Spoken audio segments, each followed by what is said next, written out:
Hey everyone, welcome back to the channel. Today we're going to be diving into an important passage from the Gospel of Matthew, and it's found in chapter 22, 37 through 38. Now we're going to be using the SOAP method, which is one of the easiest and most effective Bible study techniques to break down this passage. We're going to go through scripture, we're going to make some observations, do a quick word study, look at some cross references, and then wrap it up with application and prayer. If you're unfamiliar with the SOAP method, be sure to check this video out where I share everything you need to know to get started, and then I walk you through each detailed step. But in this video, let's go ahead and begin with scripture. In Matthew 22, 37 through 38, Jesus said, "Love the Lord your God with all of your heart, with all of your soul, and with all of your mind. This is the first and the greatest commandment." This is one of the most well-known passages in the Bible, but what does it actually mean to love God with all your heart, soul, and mind? This is where SOAP method comes in handy, so let's break it down. The first thing that we want to do is note the context.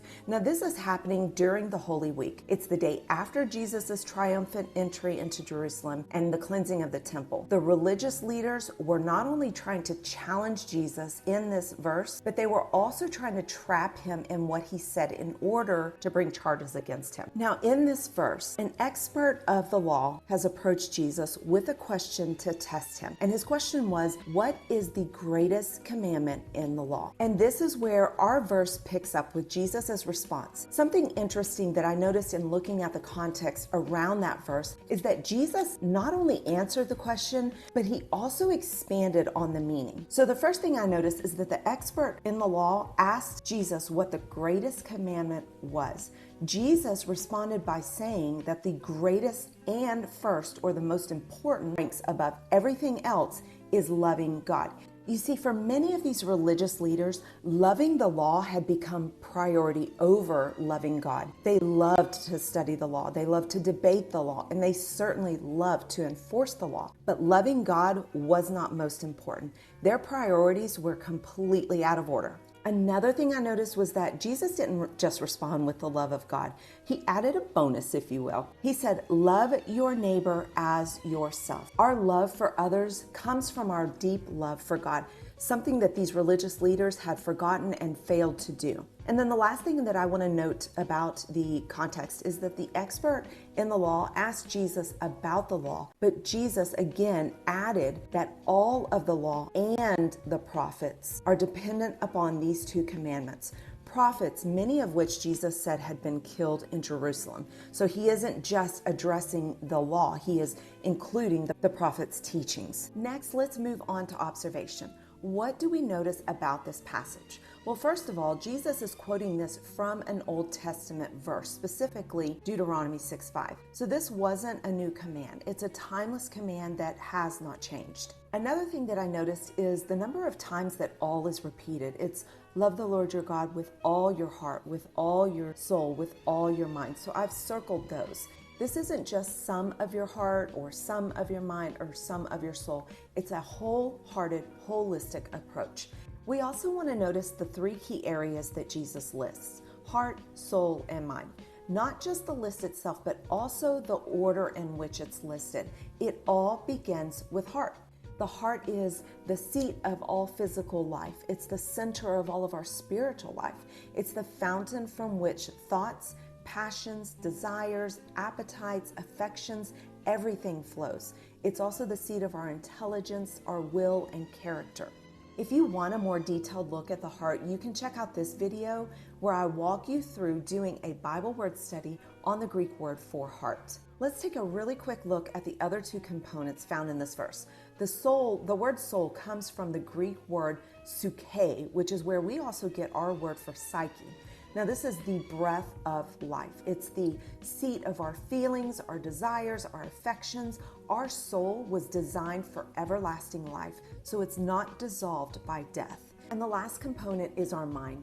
Our mind is our faculty of understanding, it's our feelings, it's our desires. It's where we have the capacity for spiritual truth, for the ability to judge our thoughts, our feelings, our purposes, and our desires. And throughout Scripture, you're going to find the mind is very closely related to the heart. Together, these represent the totality of who we are. This isn't just about loving God with portion of our lives. It is complete. It's undivided devotion to Him. Everything we are and everything we do flows from our love for God. So in this verse, when Jesus tells us to love God with all of our heart, He's asking for the deepest affections and the motives of our heart to be directed towards Him. When He says love God with all of your soul, He means our very existence. Our entire being is oriented toward Him. He is our very breath of life. And when He says to love the Lord your God with all of your mind, that means to let your thoughts, your goals, your plans align to His will. It's to think about Him. It's to allow Him to reorient our thoughts, to conform our desires, to challenge really anything that stands against Him or His truth found in His Word. So now that we've studied the passage and its meaning, let's apply this to our lives. How do we love God with all of our heart, with all of our soul, and all of our mind in a practical way? Well, my friends, this starts with making God the center of everything we do. He's the center of our thoughts, our will, our passion, our desires, our endeavors, our dreams, our feelings, our goals, our appetites, our character. Because this is the greatest and the most important commandment, I want to determine if there's any competitors in my life. Is He truly my first love? So I put this together as a way to really help me process whether He is the center of everything about me. So I'm just going to run through these really quick, and you can use these if you want. You don't have to, but this is kind of how I applied this verse to my life. So my thoughts, do they honor Him? My character, is my character molded and shaped by Him, or is it being shaped more by the world? My appetite, is my appetite for His way, or is it for the world's? My goals, are they aligned with His plans? My feelings, are they based on His word, wisdom, and will? My dreams, do they seek my glory or do they point to His? My endeavors, are they more about building my kingdom or are they more about building His kingdom?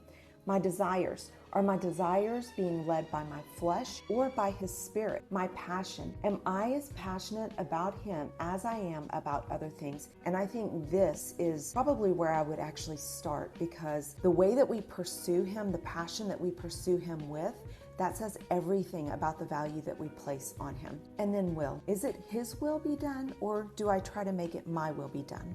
To love God truly is to be well pleased with Him. It's to be content with Him. It's to trust that He is more than enough in every situation. This love, it goes beyond our circumstances. It goes beyond our feelings. It's more like a choice that we have to make every single day to put God first. So now we've gone through the scripture, the observation, the application. Let's go ahead and close out with prayer, asking God to help us make this top priority of our lives. Heavenly Father, I must confess for myself that this is not always the case. I do try to love You with all of my heart, but so many times my flesh gets in the way. I come before You, we come before You, asking for Your help to love You with all of our heart, soul, and mind. We know that without You, we cannot love You as we should. So we ask that You transform our hearts, that You align our desires with Your will, and that You help us to make You the center part of everything in our lives. We know that You are what our hearts really need, and yet so many times we try to fill that spot with other things that just simply don't fit. Father God, we surrender these areas to You. May You be the center of everything that we do, Lord. In Jesus' name we pray, amen. Well, guys, thank you so much for joining me on this SOAP Bible study method of Matthew 22, 37 through 38. If you found this video helpful, don't forget to subscribe and share this with a friend who needs the encouragement in their walk with God.